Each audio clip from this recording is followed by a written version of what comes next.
women get stoned for adultery and stuff. Why do you say women get stoned? Do men get stoned? You keep isolating women. It's not. No. I don't know why you keep isolating women from men. Be careful what people say, and don't listen to everything people say, because there are people that have an agenda, and so they'll tell you stuff that will put you off Islam. Do you understand? So, like for example, do you believe Islam is misogynistic? There's a key question. Do you believe Islam teaches misogyny? Well, maybe in some countries there's misogyny. No, I didn't ask that question. I didn't ask do Muslim countries teach misogyny. I said, does Islam teach misogyny? I'm not asking you here to become a Saudi Arabian, yeah, or a Moroccan. I'm asking you to embrace Islam, yeah. So you shouldn't judge my invitation on what's happening in Morocco or Saudi or whatever. Yeah. You should judge the invitation on what Islam is inviting you to. So, do you believe the teachings of Islam encourage misogyny? Oppression of women. Have you got a cable? There was one person that said there was like a verse in the Quran that actually says that men are maybe twice the value of women. I don't know if this could be. No. There's two. Look, the Quran says men are the maintainers and protectors of women. Okay, just as the Bible says that the man is the woman is at the heel of her husband. Yeah, for example. When it talks about the two witnesses, this is what it's referring to. Yeah. Now, people will quote the Quran out of context. Yeah, and without its historical context. Because when the Quran says something, generally something's happening. And now imagine a scenario, you're in a society where women were worthless. Yeah, baby girls were buried at birth because they were worthless. They could be sold and passed off and whatever because they were worthless. And then Islam comes along and liberates them and gives them value and prohibits the things that were being done before to women and give them rights and privileges, give them the rights of divorce, the rights of inheritance. Yeah, things that recently only got English women recently got. All right. So when Islam did that, yeah, imagine now women have had no part in this stuff before. Now all of a sudden they've been given this rights. So if you read the Quran, it's referring to financial matters, financial contracts. Yeah? Not something that women are not au fait with. So it's explicit just about that. If one is, bring another. Yeah? Just the financial part you're talking about. Yeah, to understand the gobbledygook, or for example, one woman, by the time you want to bring them as witnesses who might be pregnant or whatever, or do you understand?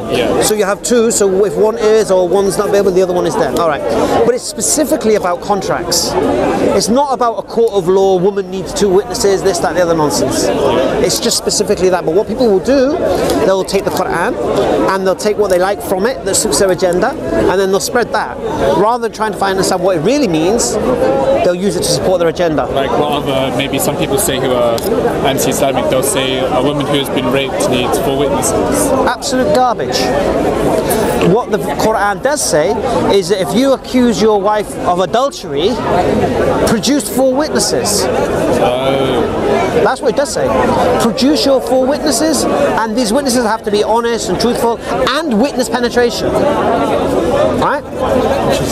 Yeah? So this is for the honour of the woman. You can't just accuse your wife of this, that, the other. You need evidence, mate. And if you only produce 3 witnesses, you're flogged. Really? Yes. Yeah? So this is for the honour of women. Yeah? Then if you read in the Quran, women are the twin hearts of men. The Prophet says the best of you are those who are best to his wives. There's another thing in the Quran where a man gets 2/3 of the inheritance, while the daughter gets 1. So the son gets 2/3. Misogynistic, oppression, discriminating. Yeah? Alright. Why? Because the son has to take care of the women of the family with his dough. The woman, she doesn't have to. It's hers. Do what you like with it. So he gets extra because he's got extra responsibility. So the beautiful thing about women in Islam, it's not equal, it's equitable. It's balanced. Do you understand? And that's the beautiful thing. Yeah? So that's my response to the misogynistic claims. And this idea women can't drive in Saudi. I mean, you even know, there's even wisdom behind that. You're in the desert, this, that, the other, and it could be dangerous, being alone out, car breaks down. That's not in the Quran, though. No. But this is this is not like this. But we know, could women ride horses in the time of the Prophet ﷺ? Yes. They could. Well, But we know that Aisha had the white prophet, she led a camel into battle. Yeah, the Battle of Jamal. So we know that, and this is what we use something called analogy. Yeah, the scholars assess the situation and what's best for the society. Now that you're looking at the society in Saudi Arabia, use the analogy, is it safe for women to be driving out? Now, to be honest with you, do I think it's, if you said women have to travel in pairs, I don't have an issue with that. This woman can't drive, I don't know where it's from. And this is why I said to you, don't judge Islam off the actions of Muslims or Muslim countries, judge it off its teachings.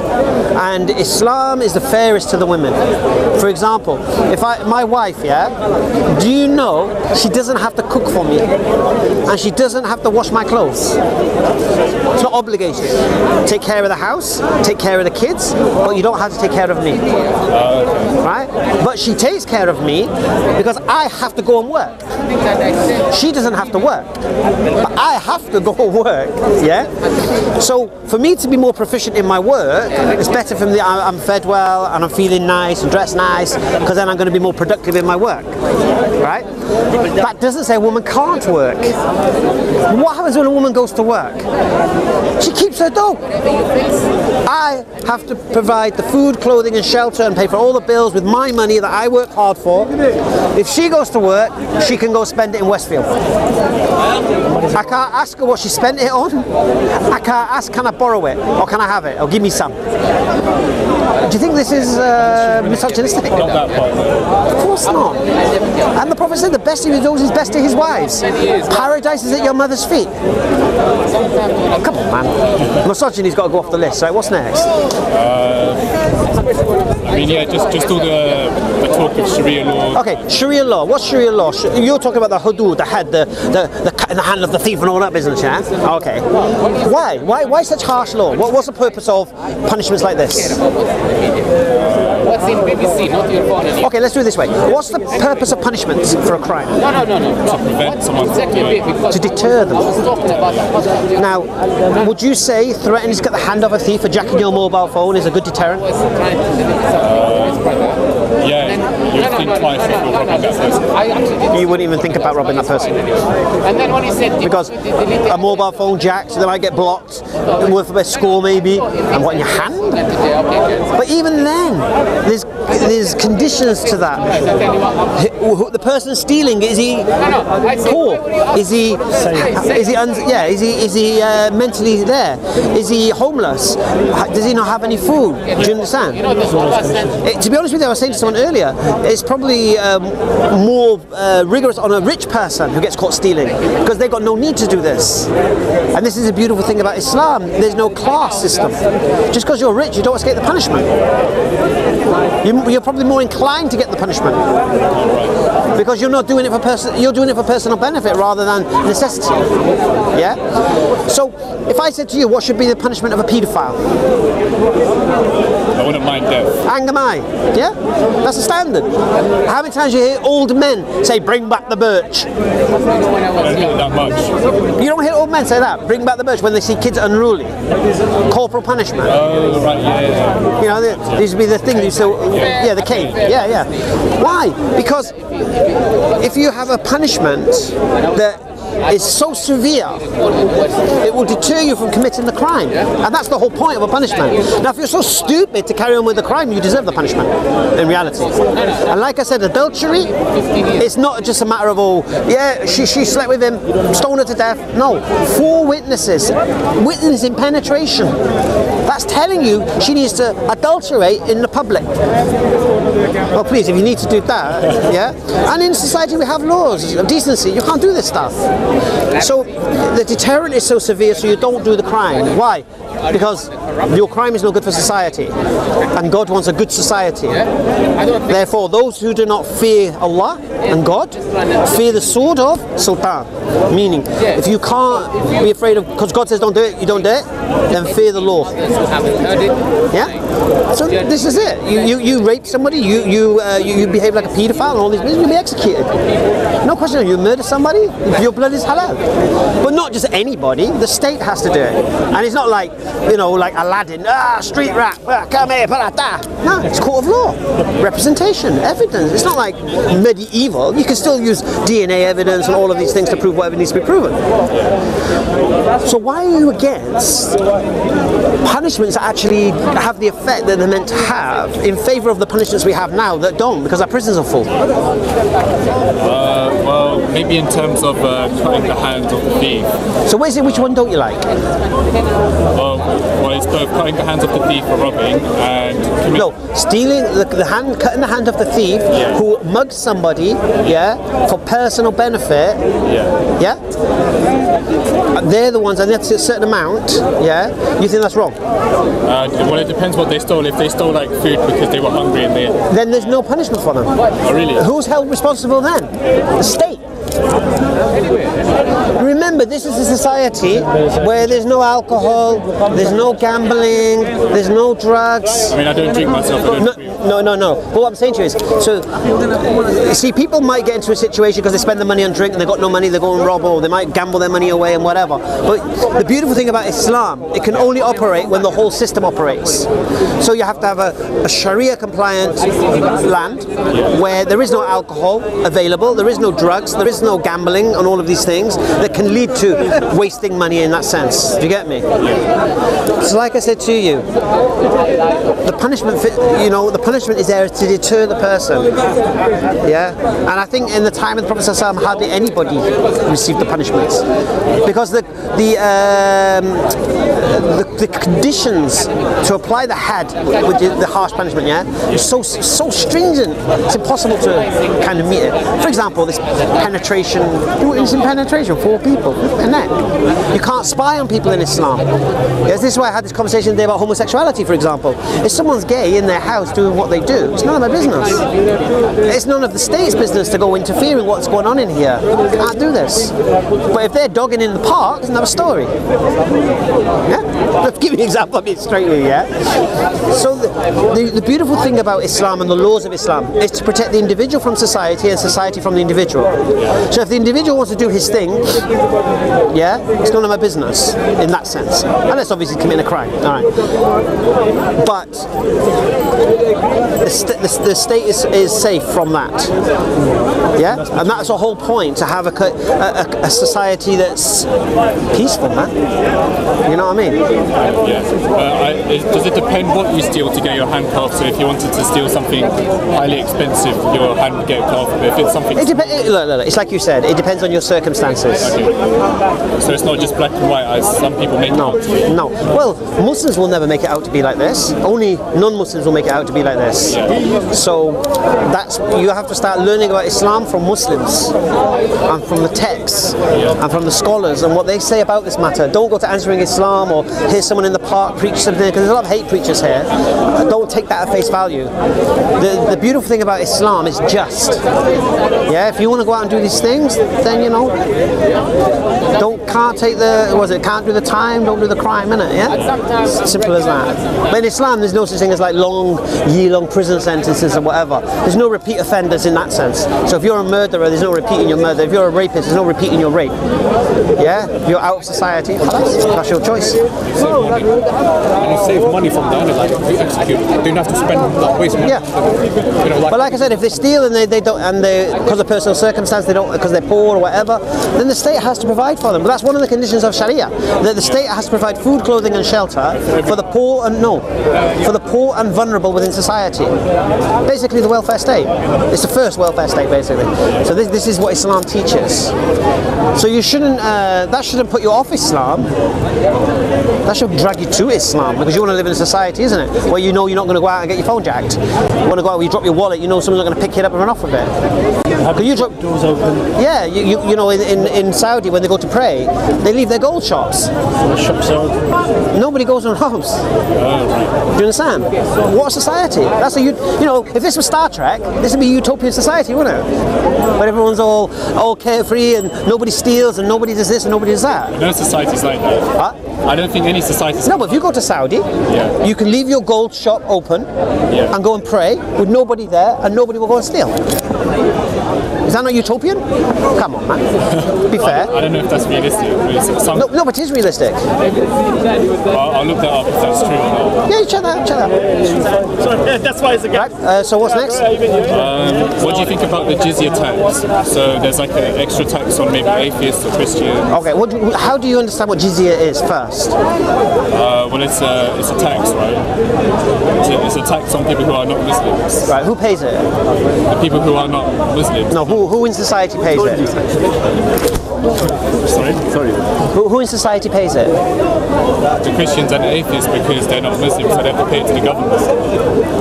They pay it to the Muslim government, the jizya tax. For what? For not being Muslim, isn't that it? No. That's what. Okay. Yeah, again, I've told you to stop listening to people. All right. First thing, jizya, you are correct, but it's paid by non-Muslims. Yeah. But women don't pay it. Oh, so it's just the men. Children don't pay it. Yeah. Old people don't pay it. The only people who pay jizya are men of military age. Yeah? And one of the conditions of their jizya is, first thing, they don't have to join the army.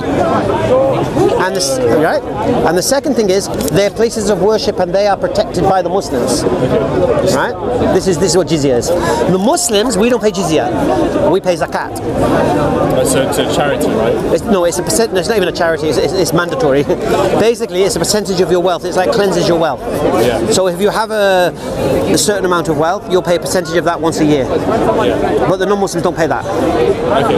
Well, you can't live in a society being protected and everything and not pay tax. You got to pay some tax. So the jizya is yours. Now, the history of this, I've said this a few times, but I'll repeat it because you might appreciate it. You heard the story of Andalusia and the Jews living in Andalusia. The Jew have been evicted. So basically, the Jews and the non-Catholic Christians were being persecuted in Andalusia in Spain until the Muslims came and saved the day. All right? And then the Jews had their 800 years of civilization protected. Yeah, they restudied their history and they flourished within there. And the reason I got this information was there's a professor called Professor David Wasserstein, right? And he's a Jewish historian, and he wrote. Listen to this. He wrote this article in the Jewish Chronicle. How Islam saved Jewry. How Islam. Now imagine you hear this story. Oh, Islam want to kill the Jews. Yeah. He's saying without Islam's intervention in Spain, the Jews would have been assassinated and wiped out, massacred by the Catholics. But when the Muslims came here, they pushed the Catholics back, and the Jews remained cocooned within the Muslim land, right? And they paid the jizya, and they were protected, and they could get on with their civilization as they chose within the state. Okay. Yeah, but they can spread the religion. No, they can practice their religion. Jews don't spread their religion. Practice their religion. Do your business. Okay. So, and they had 800 years, and this is what he says, David Wasser, they flourished in that time. Yeah? They had time to study and all of these things because they didn't have to worry about being attacked because they were protected.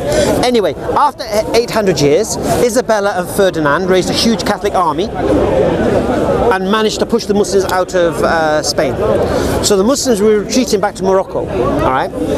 They gave the jizya back and said, we can't protect you no more. Oh, right, really? Right? We can't protect you no more. And the Jews said, keep it, let us come with you. Yeah? And they came with the Muslims to Morocco. So not only to Morocco, they went to all Muslim empire, even through Turkey. Alhamdulillah. Yes. So was that like in the 1200s or something? This is 1492. 1492. Okay. So imagine the scenario, this idea that Muslims are supposed to be persecuting Jews and whatever, for 800 years protected them. Yeah? So are we filming? Oh, sorry, it's okay. I don't think you'll be in film, don't worry. So for 800 years they were, you might be actually, I'm not sure. For 800 years they had security, and then when the Muslims left, they wanted to come with them, and like my brother here says, they went throughout the Muslim empire. Now that's jizya in action. Because why? Because you got the protection. So you shouldn't have any problem with jizya. It was a protection externally and internally if a Muslim harassed non-Muslim. They were protected from that. Complain to the wali, which is a governor, and they will any complaint. Sorry, David Wasserstein. The wali will sue any Muslims We'll put a link on the video. been arrested by a Muslim. Do you still think it's relevant today to have this tax? It would be if we had an Islamic governed state as we did in the past, because that's the practicalities of it. So if you lived in it and you wasn't a Muslim, you would pay the jizya, and in return you wouldn't have to join the army when they had to go fight and defend or whatever. You wouldn't have to do that, and plus you would be protected and your society would be protected by the Muslims. Is that not fair? Or would you rather not pay tax? Rather not pay tax. An ideal world, mate. Forget that. Who's going to build the roads? Anyway, so jizya is not a problem. What else? There's another thing. If a Muslim converts to another religion, they get killed. Like, don't you think that's quite oppressive? Okay. Have you heard of there's a beautiful verse called La ikraha fid din. There's no compulsion in matters of religion. Okay. In the Quran, Allah speaks about those who leave the religion and come back, leave the religion and come back. Yeah? So where's the killing here? In some Muslim countries, if someone converts from Islam, What did we say about Muslim countries? well, there's different cultures. What did we say about I'm not inviting you to be a Libyan or a Moroccan or a Saudi. I'm inviting you to Islam, the teachings of Islam. So what is Islam? So I've just showed you what the Quran says about those who leave the religion and come back, leave the religion and come back. The verses that are used, the hadith which are used with regards to what you're saying, are in historical context, and it's to root out the spies within the Muslim army. Okay. Yeah. See, when you quote a verse of Quran or hadith, there's always historical context behind it. But the haters of Islam and the haters of preachers, especially here, the J. Smiths and the like, they'll never tell you that. They'll just act like, yeah, kill it, you know. Come on, how can you say La ikraha fid din? There's no compulsion in religion, and then you kill someone. Me personally, good riddance. I'd rather somebody say they're not a Muslim anymore and don't represent my beautiful religion if they're doing things that are hypocritical towards my religion. Yeah, I'd rather Bismillah. You understand? But no need to kill you.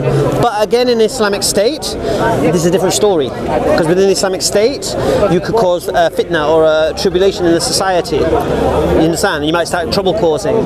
So then you might be asked to leave the state. Yeah. That also links to I think I read one part in the Quran. You'll probably say it in a context of war, where Muslims like wage war against disbelievers or something. Is that only in war, or do you? What did I say to you? Historical context. Yeah. Look, the Arabs, you don't need to teach them to fight. Okay, you need to teach them patience, sabr. Yeah. So for 13 years they had to have sabr, patience, while their homes were looted, while their possessions were stolen. Yeah, while they were abused by the pagan Arabs. Yeah. Then the verse came to now it's finally time to take back your stuff. Yeah. So what does the verse say? Fight those who fight you, and turn them out from where they turned you out, and kill the unbeliever wherever you find them. But if they stop, then you stop, for Allah loves not the transgressor. So the permission here is now what? Go and take back your stuff. Yeah? But if when Prophet Muhammad was fighting the Quraysh tribe. yes. Okay. Well, you've got to understand the history that, you know, they were in Mecca, there were pagan Arabs in Mecca, and the Prophet Muhammad had to come to them and tell them, stop worshipping statues, worship the one God. And so for that he was persecuted, and the people who followed him were persecuted to encourage them not to follow him. Then they were exiled into the desert, yeah. And then the mandate was made. You can't, like the Jews were in, you know, with the stars in Germany. You cannot trade with them, sell them bread, marry your daughters to them. None of this. Basically, they exiled the merchants who used to travel to Mecca were told don't trade with them Muslims. You understand? And it was only because of the city of Yathrib, yeah, came to him, and because they knew his character and they knew his ability to govern, in the sense of he was like an arbitrator. So if two warring parties had a dispute, he would come with the wisdom to heal it up. So this city came to him and invited him. So there was some diplomacy in Islam. Of course. So he was invited. Everything you'll hear in Islam, even about Bani Qurayda and all this business, yeah, it's all about treachery and reneging on contracts. And you know, if you have a diplomatic relations with somebody, like, have you ever played the board game Risk? No, know. You heard of it? I know. Yeah. So you're like, right, I will attack you there, you don't attack me there. And then all of a sudden I attack you, yeah? You ain't gonna trust me no more, you're gonna get retaliation, yeah? So in real life, if you're saying to people, I'm not gonna attack you, we're gonna have a treaty, and then so I can relax now on that border, I don't have to worry about you, and I'm doing my thing, and all of a sudden you get an attack, what do you expect? Yeah, the contract's gonna break, isn't it? The peace treaty's over. Yeah. It's like the IRA and the Good Friday Agreement. If they broke it, then the treaty's over, isn't it? So this is the whole thing. If you break a treaty, the consequences to that, aren't there? Because the treaty was to stop something in the first place. Yeah? So if you read the Quran, there's a beautiful verse where it says, and you are not instructed to be, what's the verse? To have, you're not, prohibited from being kind to those who don't fight you. Surah 60, verse 8. Be righteous for those who didn't expel you. Yeah. So when you vote a verse like kill the unbeliever wherever you find them, don't forget the verse that says that. You're not prohibited from being friends with these people who cause you no harm. So what's that telling you? It's telling you that these verses are clearly talking about retaliation. Now you have to understand one thing about Arab culture as well, yeah? They love revenge. Revenge is their thing. Yeah? Tit for tat, boom, boom, boom, boom, boom, boom, boom, boom. You get me? A tribe could disappear with another tribe, just for one man, for instance, who was belonging to one tribe. Yeah? So, but Islam eliminated that. This idea of revenge. Because people say this, right? They say, oh, the Prophet Muhammad ﷺ, the surahs, when he was in the Mecca, were peaceful because he had no power. Then when he went to Medina, then they become all kill the unbeliever and all that business, right? But the question has to be asked this. When he returned to Mecca with 10,000 men, why did he not execute revenge on everyone? Why did he forgive them? He had the power now. If he was this bloodthirsty, kill anyone who says anything against him, why when they returned to Mecca did they not deal with the people who didn't? So I don't know the story. No, but what I'm saying is, the missionary will say to you is this. In Mecca, when he spoke, he was all meek and mild because he had no power. And then in Medina, where he had the power, then the verses of war came. Obviously. And this is why it makes no sense, because a Christian, I had a debate with Liz today. He said, oh, Jesus never said this. Jesus never did that. And I said, what about Moses? She goes, I'm not talking about Moses, I'm talking about Jesus. Well, what's the difference? Jesus was never a leader. He never had the power to go execute him or do this or do that. He didn't have that authority. Yeah? Do you think he would have done that if he did have power to? Okay, let's understand the Trinitarian Jesus, yeah? According to Trinitarian Christians, Jesus is God. Yeah? Now, if Jesus is God, that means in the Old Testament, Jesus is God. Yeah? Not in the Old Testament, New Testament. No, if Jesus is God, Jesus is God. And the God of the Old Testament is the same God. Oh yeah. You cannot say Jesus is God incarnate now and then he wasn't incarnate earlier. You cannot say God is a triune God now but he wasn't triune earlier. You cannot say when God speaks now in the New Testament it's not the same God speaking in the Old Testament. It's the same God. So if you want to claim Jesus is part of a Trinity of God, so when God speaks, that's why I'm not a Christian. Yeah. So when God here's the hypocrisy of the Christian. The beautiful, I won't say beautiful verse, but it's a beautiful expose. In I think it's the book of Numbers, it says the Lord told Moses to go and utterly destroy the Amaleks. I think that's what it's called, right? So what happens now is the Muslims, the soldiers go and they destroy all the men, kill all the men, and they bring all the women as captives and children, because that's the standard of war. You kill all the men. The Vikings did it. All the civilizations did it. You kill the men, women are the booty. Yeah, that's standard. So all the women and children were brought, and the soldiers reported back to Moses and says, we've killed all the men. And Moses got angry and says, but you've left all the women alive. Oh right. Kill all the women and all the small boys, and leave alive only the young girl that has not yet known a man. Now how the soldiers of Moses could go to these girls and determine whether or not they've had sex or not, I don't know. I don't even want to think about it. But 30,000 girls were taken. And what were they done? Shared about them. Shared amongst them. And a portion was given to God.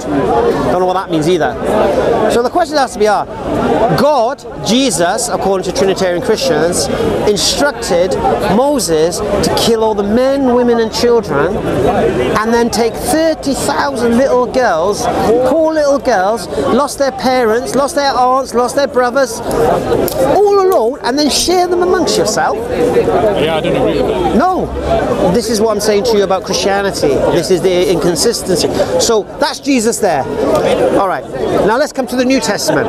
Jesus made a parable, though, about a king, and says, though mine enemies, they will not submit to me, then slay them before me. Right? Jesus says these words. Jesus told his disciples, go get swords. Yeah? When Jesus went to the temple, this is not your Jewish synagogue around the corner. This is the temple in Jerusalem. This has guards.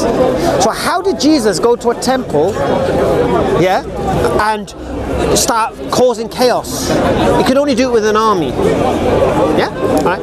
And then you have this beautiful verse Christian missionaries love to peddle, brush the sand from my feet and walk away. Yeah? They love to say that when you're not listening. Jesus told me to brush my sand from my feet and walk away. Just the dust from my feet. But you got to continue the verse, because Jesus says after that, because those who will not listen to you, the fate of Sodom and Gomorrah will be nothing compared to what will happen to that city or town. What? Right. So Jesus is... He'll destroy the temple. He's going to... No. Jesus says when he returns, he's going to slaughter everybody who refuses to believe in him. This is Christianity. Well, who's going to tell you except me? So here's the point. Here's the principle here. This is the inconsistency with the missionaries. Yeah? This is Jesus. Now, we know Jesus preached for maybe 1 to 3 years. Yeah? He was never a leader. He never had the power to have somebody executed or not. So to say, oh, Jesus never did this and never did that, it's not a fair comparison with Muhammad. What you could do is compare Jesus' 3 years of ministry to the first 3 years of Muhammad's ministry. And let's compare that. That's fair. Did he kill anyone? Did he do? No, he didn't. But you're now taking 23 years of a man's life where he's become leader of Arabia effectively, having to deal in negotiations, trade, war, this, that, the other, and you're trying to compare the two. And the biggest problem you have, you think Jesus is God, not you. Christians think Jesus is God. So how can you compare anyone to God? It should be standard that Jesus would do these things if he's God. Do you understand? Yeah. So when you say to me, do you think Jesus would have done that? Jesus is going to do that. I'll look up that verse where he takes all the swords to that temple. No, he doesn't take the swords. He says to his disciples, go get your swords. Yeah. And those who don't have swords, sell your garments and buy swords. Okay. So basically arm yourselves. Yeah. All right. Jesus says, think not I've come to bring peace. I've not come with peace, but with the sword. So I don't know where this peaceful thing comes from. All he did was verbally and physically abuse the Jews at every occasion. Yeah? He called you and me dogs, the Gentiles. Yeah? So this is the Jesus of the New Testament. It's not the Jesus we believe in as Muslims. Yeah? We believe as a mighty prophet said us for the children of Israel, no issue with that. We believe on his return, the Christians are going to become Muslims because he's going to tell them the truth about himself. But then the Jews will still reject, and they'll accept the false Messiah, which is the Antichrist, because the Antichrist will come first. The Jews will think he's their Messiah and follow him. Then Jesus will return, and the Christians will follow. Yeah? So we don't believe in this random slaughter. Yeah. So that when I said would Jesus do the same, when you asked that question, would Jesus do the same? He promised he's going to.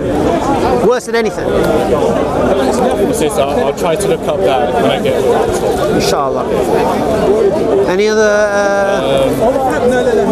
Do you know when Islam spread, when it spread by the sword, did they just invade other countries, or did other countries, attack Islam first, and then Islam had to defend itself? Okay. How comes it spread so? Basically, it's very, very simple. Yeah. You're living in the age of empires. Yeah. You got the Romans on one side, you got the Persians on the other. Yeah. Like I said, not the most peaceful of nations. Enslaving and dominating, and funny enough, they never tried to invade the Arabs. Why did they try to invade the Arabs? Because you could not rule them. They're always tribes fighting this, that, the other. This was one amazement of Muhammad Sallallahu Alaihi Wasallam, that he united Arabia in a way that no one could even fathom. You took in these, they were savages. And now you've built them into one of the greatest civilizations of all time. Another story. So you got the Persians, you got the Romans, you got the random tribes, you got this, that, the other. Yeah. So let's say, for example, I went to your town to teach you about Islam. Yeah. And you were listening or whatever, and then your army or your people tried to stop me doing what I'm doing. Stop the people listening. And then the Muslims raise an army to fight that army, so the message can be spread. Because the army has no right to stop you hearing. You understand? Yeah? Understand? But we have to ask ourselves a question. If Islam is spread by the sword, why is one of the most densely populated Muslim countries in the world, Indonesia, didn't receive any armies? That's a good point. I don't know. Well, yeah. Now, if you want to talk about army, non-Muslim army in West Africa went there, and the Islam is there.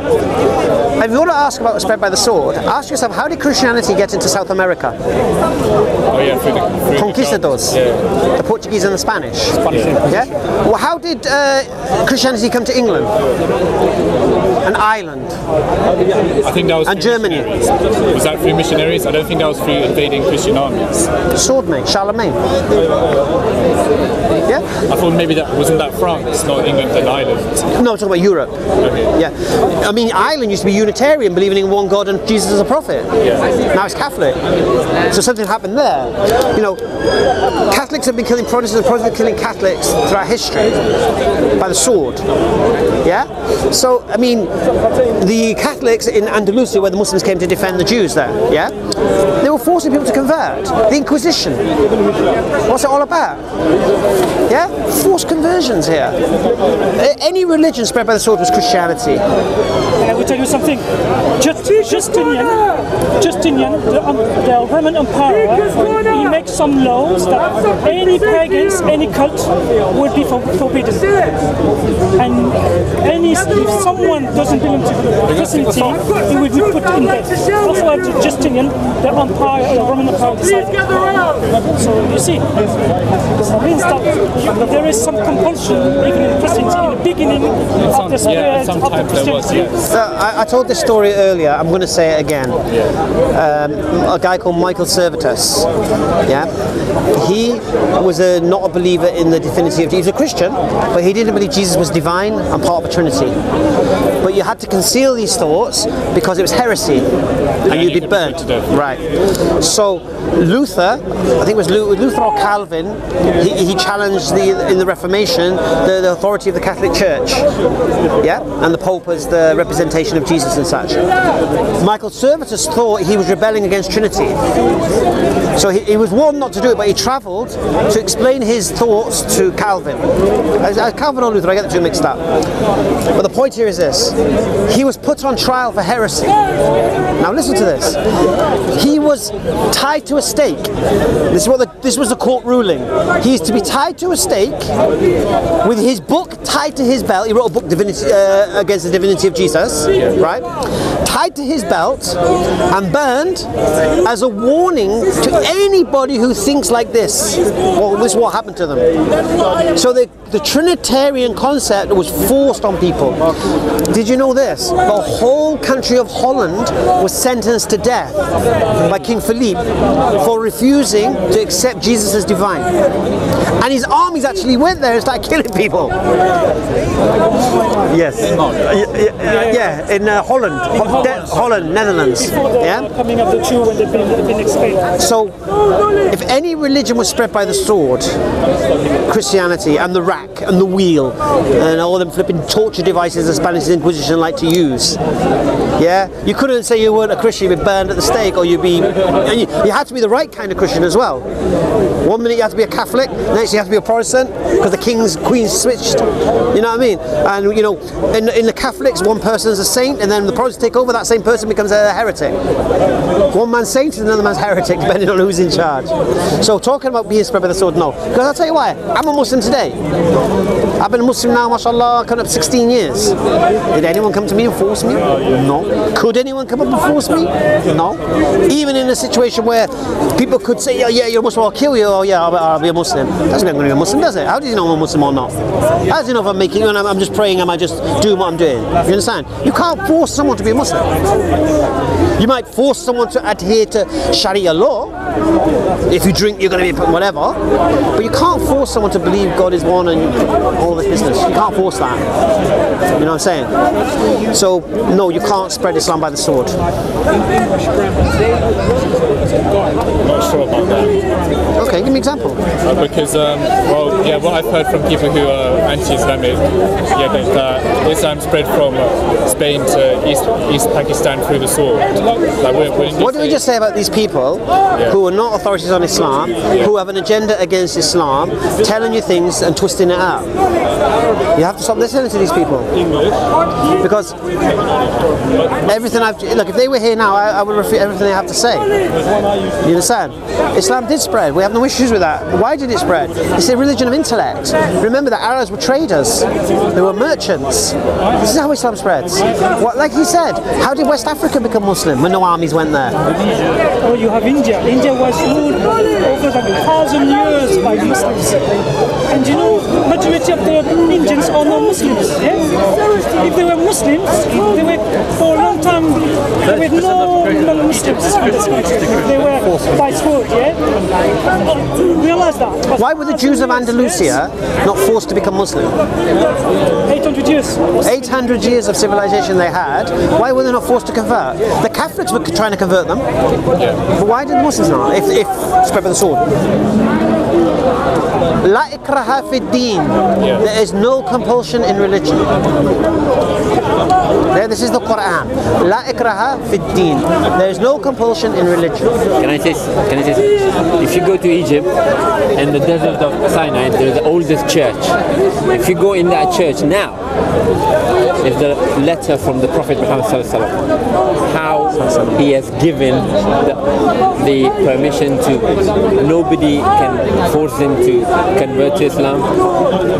The letter is there in Arabic, in English, translated, and I have a copy which says everything that not by force. Islam not by force. It says it's a translation of the last the letter. Allah, God Almighty in His wisdom, doesn't want you to be forced to worship Him. Of Sinai Desert. He wants you to choose to worship Him. In Egypt.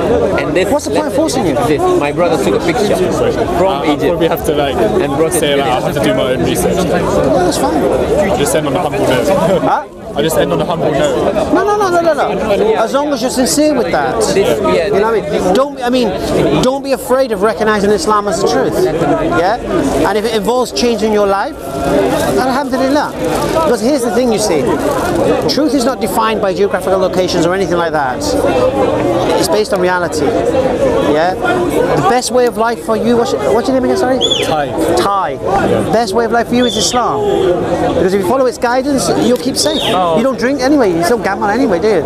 You gamble? I have sometimes. But what I'm saying is this, if you look at the teachings of Islam, they make sense as a human being. You get me?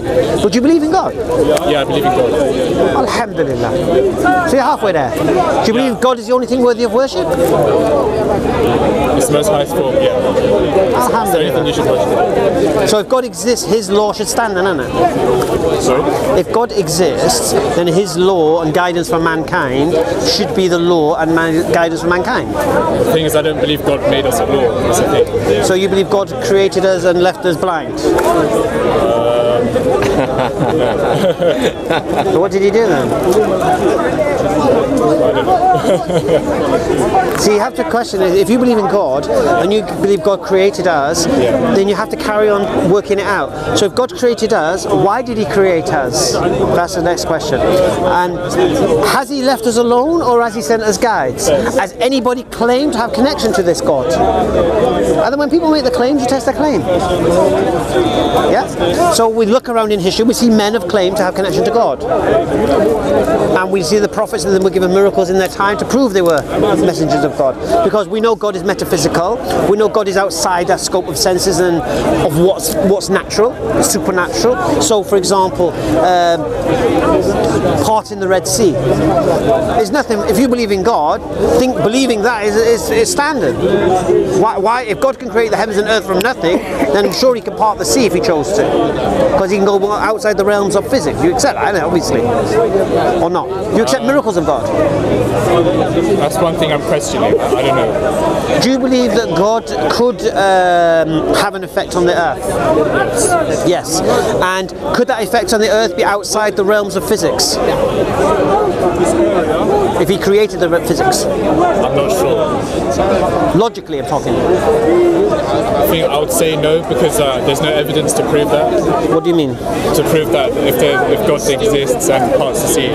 So if the people of the time witnessed it, then they would have proof. But what you're saying is you didn't witness it. I heard, I think there's one part of the world in the sea where it actually can split. No, that's what I'm saying to you. But the people of the time, when that sea parted, or before the sea parted, the 7 plagues of Egypt that they witnessed, okay, that convinced them, yeah?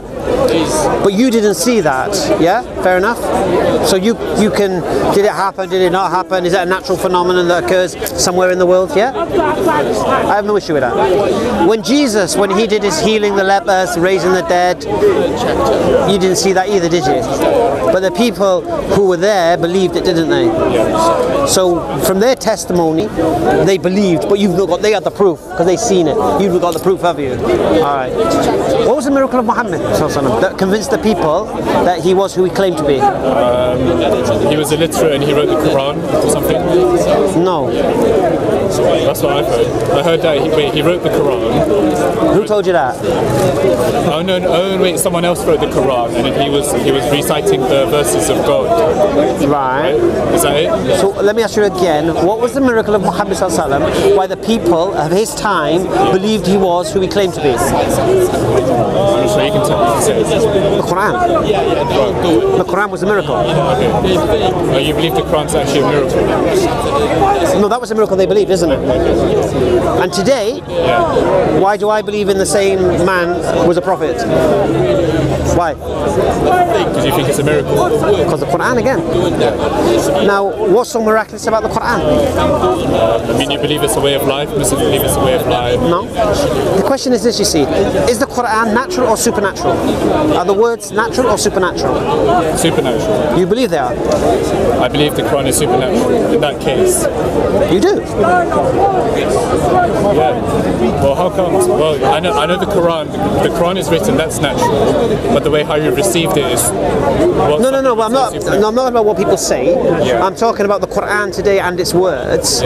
Do you believe it's natural or supernatural? The source of it.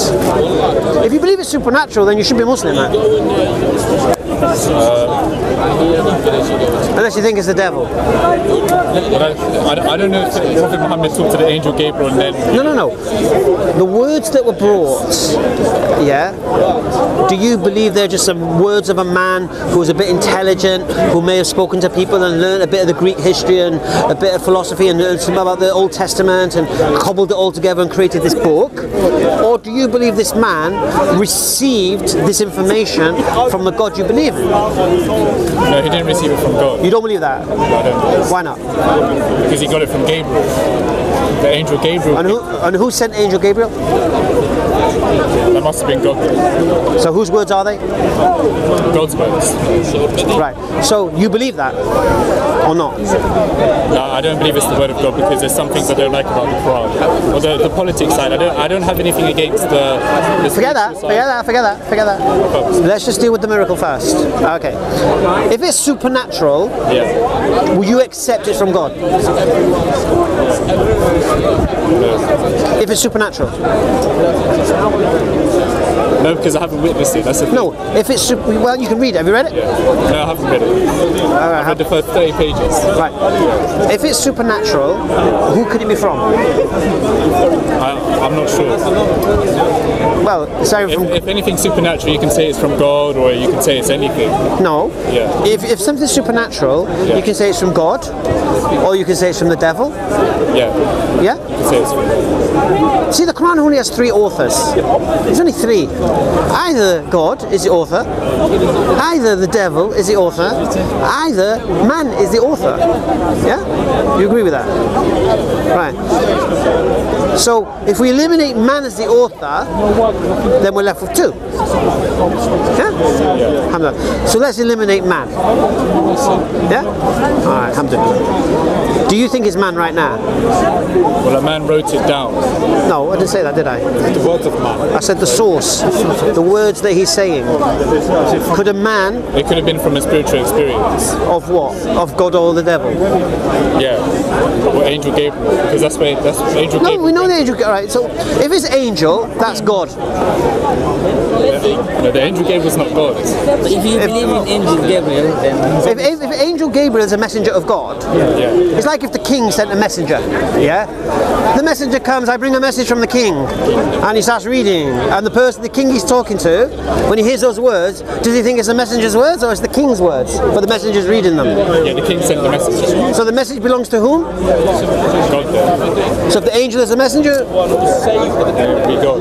alhamdulillah. So if you're saying the supernatural force is Gabriel, then that's God. If you're saying the supernatural force was a demon, then that's a devil. Yeah? If you're saying it wasn't supernatural and men cobbled it together, we can eliminate that first. Do you want to eliminate men? Yeah. Alright. Let's eliminate men. When a man does anything, so if for example Muhammad ﷺ lied and he made this story up about this visitation in the cave, and he wanted to create this new religion for his own benefit, yeah? We need to ask the question why. Because man will only do something to benefit himself in this sense. So what's his motivation? To spread Islam. Why? Because he believes this is the word of God. Why? We just said he's lying. So he's lying, he's going down to the people and lying and telling them lies, and he's receiving persecution and oppression for it, and being exiled in the desert for it, for a lie, right? Let's test that. Was he known to be a liar? No. He was known as a truthful and a trustworthy. He was the man, if you were to travel, you'd leave your possessions with him. He was a man who would arbitrate between tribes. So he's not in his character to be a liar, first thing. Second thing, he was married to the richest woman in Makkah, and his uncles were custodians of the Kaaba. So he had status and he had money. So why? Why for a lie? Why lose all that for a lie? Yeah? When he was given this call, they offered him status. They sent his other uncle to him and said, tell your nephew, we'll give him riches, we'll give him position, we'll give him any woman he likes, but tell him to stop calling the people to this one God. And his response was, when they put the moon in my left hand and the sun in my right hand, I would never give up this call. Right. Another indication was when one of his sons died, there was an eclipse. And somebody said, look, you know, even the sun or the moon is, you know, representing this. Now, he was a liar. He goes, yeah, you see, told you. But what did he do? He rejected this nonsense. Yeah, this has nothing to do with my boy, basically. I'm paraphrasing here. But you understand? This is not the actions of a liar. First thing. Second thing, did he have the ability, if he wanted to go against his nature, right, and give up his heritage of the city and his security and receive persecution? Did he have the ability? Well, when the Arab poets were sent to him, when the Arab poets said to test what's he got, where's he coming from? This man's illiterate, where's he getting his words from? What was their response? He's mad? No, not the words of a madman. He's a liar? No, he's not a liar. It's magic, it's sorcery. So the people of the time of Muhammad ﷺ, who were experts in the Arabic that he was coming out with, said it's supernatural. So, and I think in the time of... Someone was there with him? No. He recited it and people memorized it. It was after it was written. Okay, they memorized it and then later on they written it? No, he had authorized scribes who he would commission to record what was being said. Yeah? But the words, when the Arab poets came, now I'm not saying the Quran is poetry. I did say that in the past, but I was corrected on it. It's beyond that. All right. But the Arab poets who know poetry, because they likened it to poetry because of the rhythm and the rhyme. But the meaning was another level, right? They concluded this is sorcery. So they knew what's going on here is beyond the realms of man. Yeah? And the 5 greatest poets of Arabia who lived were in that time. So this was their conclusion. That this is sorcery. Now if it's sorcery, that's not man. And we know he's not a liar. And we know it's not in his nature. So he hasn't even got the motivation to do this. So I think you should, if the one thing you can do, Ty, is rule man out, I believe. Unless you can give me another reason how you can combat that. Well, because that's profound. Okay, I don't know if Prophet Muhammad received this word from God. You could be the devil. The thing is, I just don't like some parts of the Quran. Oh, we'll come to that. Parts of the Bible. Let's forget your subjective opinions and what emotional things and how you feel and whatever. Let's deal with the source of it, because you can challenge God after that. You say, okay, why did God say this? Why did God do that? You can't say God doesn't exist or it's not from God because God would never do that, because then you say you know the mind of God and you know the wisdom behind what's being said. Yeah. Could the devil be the author of this book? Yes, he could, but I don't believe he is.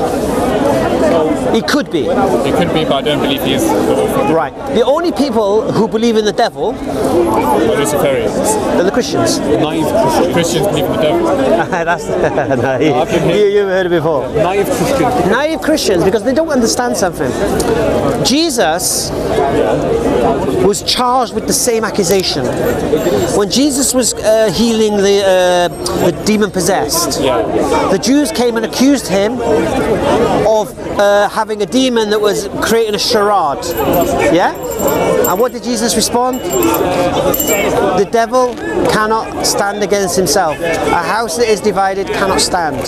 So Jesus says Satan's not capable of opposing himself. Yeah?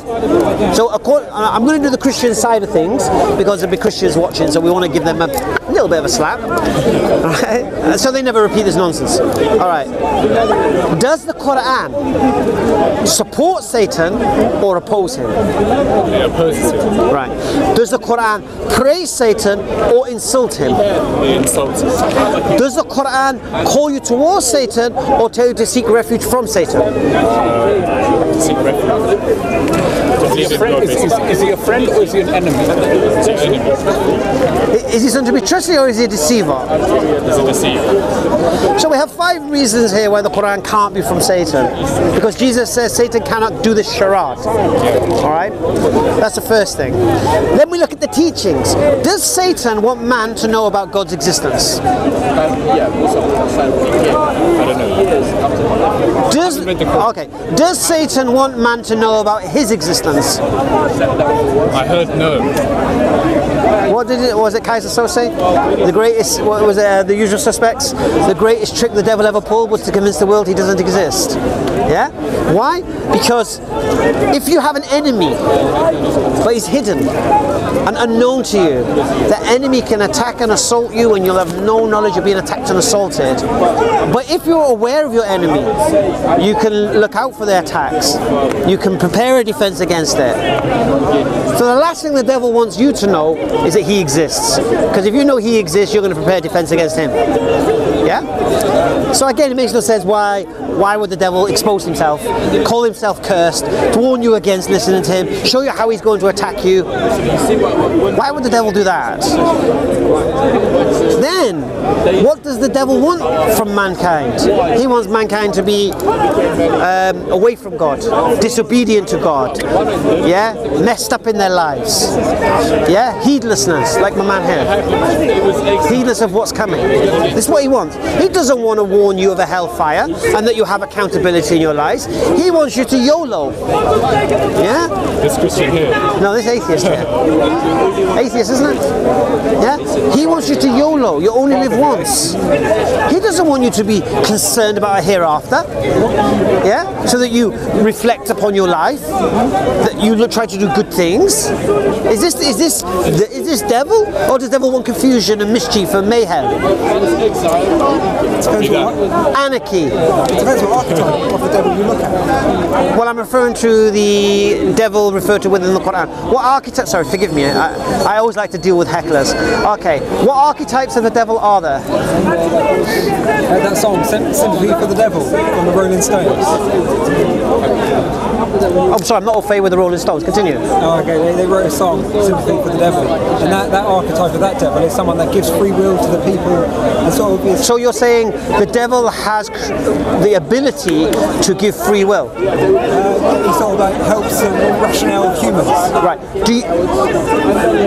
It helps the rationale? Yeah, like so the story goes that if you're just like blindly following God, the devil comes along and says, come on, look, there's a dangerous world out there, and you could maybe learn about it. And what's the other archetype? The one you were saying. So my archetype is this. Let's just so we can establish this here. And be careful listening to song lyrics thinking they're real. Alright. My archetype... Say the same about that book. Which book? The Quran. Do I need to do the old thing? I'll watch the video, please. I want you to do this, please. Watch the video, yeah? And I want you to respond to it then, yeah? Because I give him a challenge here why man could not be the author. Yeah? Why man couldn't be the author. Oh, yeah, I did a little bit of research on this. Yeah. Oh, do you want to defend him? No. So I did jump into his position because I thought he was being quiet. Huh? Okay, yeah, I will say contradictions in the Quran. Give me... Oh. Isn't that proof of it? What do you mean by contradiction? Just where it doesn't really add up to either the real world or the internal logic of its own structure. So you're saying the Quran contradicts the real world? Sometimes. Give me one example. It said that we come from a clot or blood or water or clay. Right. We don't come from blood, clot, water or clay. Do we not? I don't think so. What's clay made of? I'm not sure of this. Matter? Made from matter? Oh yeah, clay's made from... Made from water? Water's made of hydrogen. Made from blood? And oxygen. We are made of... Well, we've got water in us. So is it blood, water, what else? Clay. Matter, what else? Clot, I think he said. Right. Clot. And the earth. So the earth? Yeah. Okay, but you believe you're an atheist, yeah? Yeah. Do you believe we're made of the same thing as the earth is made? When you get down to it, eventually. No, now. Are we not made of the same atoms? Well, hydrogen is not the same as carbon, is it? No, what, in its finest detail? That's what I'm saying. So you don't believe we're the same matter as this tree, for example? Well, you would say uranium is the same as... No, I'm asking about the tree. Okay, so the tree is made up of carbon. All right. So let's just bring this up. So what you're trying to say, this is what he's trying to say, that the Quran gets it wrong on embryology and how baby... Yeah? Yeah, embryology is not... Yeah. Are you an embryologist? No. All right, and which embryologists support you? Sorry, what's the question? Which embryologists support your idea that the Quran's wrong? Wikipedia. What's his qualification? Wikipedia is a crowdsourcing information category. All right. Have you heard of Dr. Keith Emeritus Moore? No. The guy who wrote the book Developing Human? No? Professor of biology. No, sorry, I haven't heard. Dean of faculty in some university. Not anymore. Okay. The guy who was in Saudi Arabia who confirmed embryology in the Quran.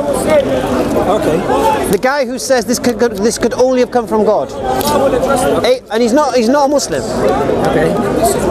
No, So how do you? I'm not familiar with. All right. How do you, with Wikipedia, challenge the testimony of a professor of embryology?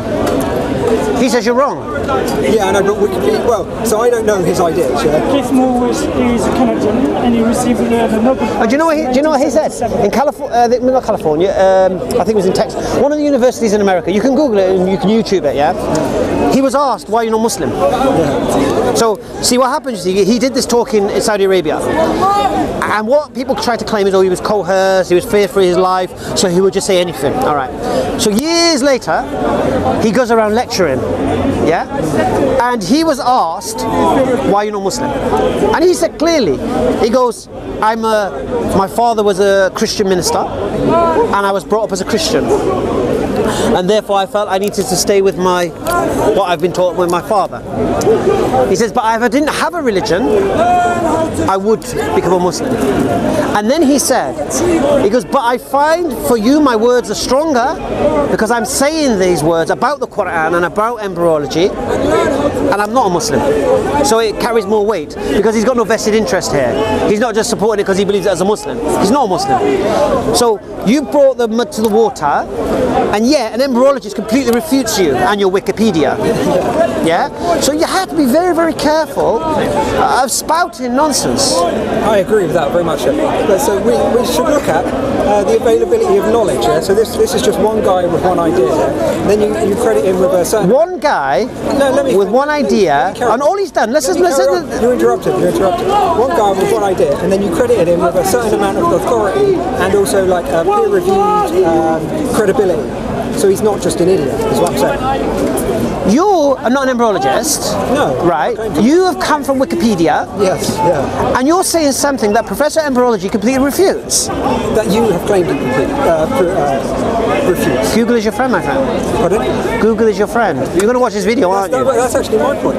Probably not, but that's actually my point. Why not? I might do actually, now that I'm in it. Well, you have to.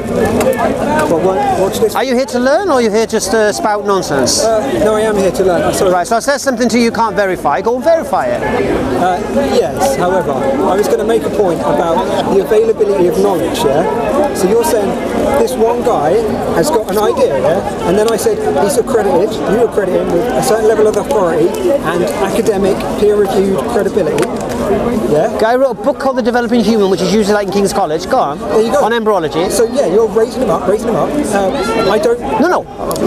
What I'm doing is this. No, because you think I'm attacking you. I'm not attacking you. No, but I don't care. I'm going to tell you exactly what you're doing. Yeah. You're trying to say, and I'm not even going to apologise for this. Don't. Of course, I'm going to tell you what his credentials are. Yeah. Because if I tell you the guy was a professor of the moon.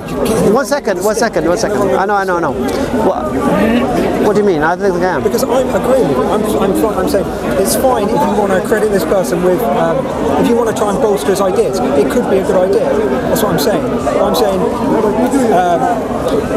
let's say he's the head of King's College London or whatever, a university, yeah? I'm not going to come towards the embryologist of that institution with my Wikipedia data. I agree he's higher than me in the information. But why is his view not on Wikipedia? Sorry? I want to have a wider discussion about the spread of information. What's Wikipedia? Wikipedia is a crowdsourcing, information gathering encyclopedia. So who inputs on it? It's crowdfunded, so it's anyone. Anyone? Yeah. So can it be trusted? Or does it need to be verified? It can be trusted in the sense that, what do you want to say? Have you Wikipedia'd him? No. So what have you Wikipedia'd? Wikipedia'd embryology. Just the Quran says it goes, first we make the bones, then we put the flesh on it. All right. Then I got from Wikipedia, it says, no, it starts with cartilage and flesh together, and then the bones form out the cartilage. Right. So therefore, to say it the other way, that bones came first, is wrong. Unless you've misunderstood the Quran. Yeah, that could be one example where my case is wrong. So what happens, you see, the enemies of Islam are very clever. They'll take a word. They'll take a word. Oh, sorry, let me rephrase that. The enemies of Islam think they're very clever. I was joking, I'm joking. I understand this. I'm just trying to be funny. This isn't just for you. No, I don't mind you. But you're right, I needed to put that caveat in. Think clever. Right. I shouldn't give, they're not clever, they think they're clever. Because what they do, you see, they'll take a word in Arabic. I'm not the enemy of Islam. I know. They'll take a word in Arabic, which could have many meanings, and they'll use the meaning that supports their agenda. Yeah. So the word that's derived from this verse in the Quran is called thumma. And thumma can be used for past, present and future. Okay. It could be simultaneous. Yeah? Okay. This is where I'm going to have to say, I'm a simple man and I deal with simple things. I can't deal with like translation of words and things like this. I have to take it on sort of face value and just how it's interpreted in a wider thing. So I think here's what you got to do. Let me give you a tip. Let me give you a tip, if you don't mind. If you want to understand what the Quran's saying, yeah, go to the scholars. Go to the people who studied it. Yeah, but I think there might be a great trick going on. What's the trick? It's like backwards rationalisation. Let's say the Prophet made this Quran, and then people followed the Prophet, and they quite liked the way he acted and what he said. I really want to demolish this idea of man altering the Quran again, but we've done it. If you really wanted to just make a new religion, just to get recruits, shall I say, or converts, then why didn't? No, don't worry. We'll take his details. So why didn't he make the things that people like permissible? Like, for example, in Islam. Do you know my swapping details, do you? So we can continue this. Yeah, alhamdulillah, that's fine. I don't want it to be lost on you. I want you to watch the video, and I want you to come back. Loads of people. I invite you to. Muslims. And when I say come back, challenge what I've said. And when you can't, surrender to your creator.